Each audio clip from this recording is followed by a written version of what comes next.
Hey guys, March 25th, and we're still hanging together.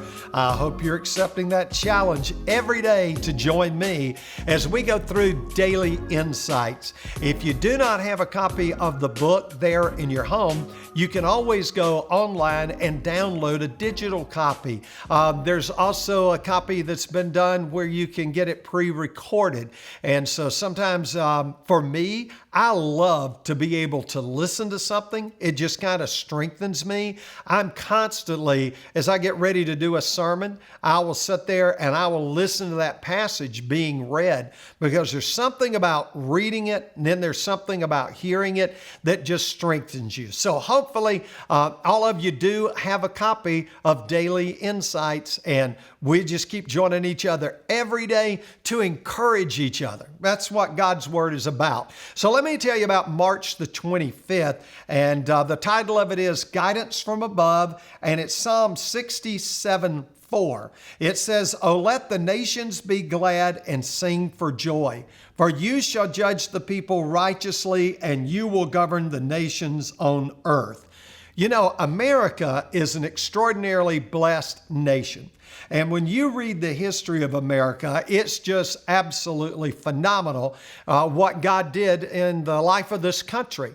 Recently, there was a 3-part series about George Washington, and it talked about how there was one particular night when really all of the freedom that America would have was hanging in the balance, because the British basically had them trapped on an island there of Manhattan, and they needed to get off the island in order to be able to regroup. And how on that night, at just that exact moment, that a fog rolled in that was so thick that while the column of British soldiers were marching onto the island, there was a column probably about 50 yards away that were marching off the island, and the British never saw them. Now, I realize some people would say, man, that is quite a coincidence. Well, you know, a coincidence is when God chooses to remain anonymous, and He just works things out. And you can go back to that night and you can see how God's providence held America together and got America the opportunity to be able to gain its freedom in the Revolutionary War.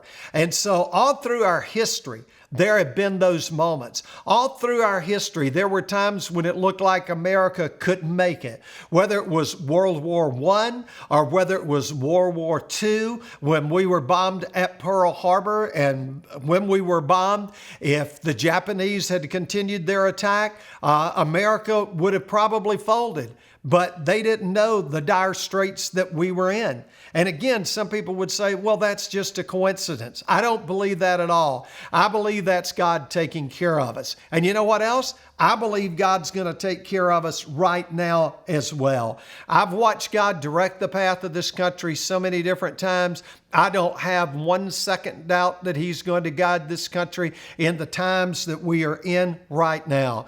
John Adams, one of our founding fathers, said, "The highest story of the American Revolution is this: it connected in one indissoluble bond the principles of civil government with the principles of Christianity."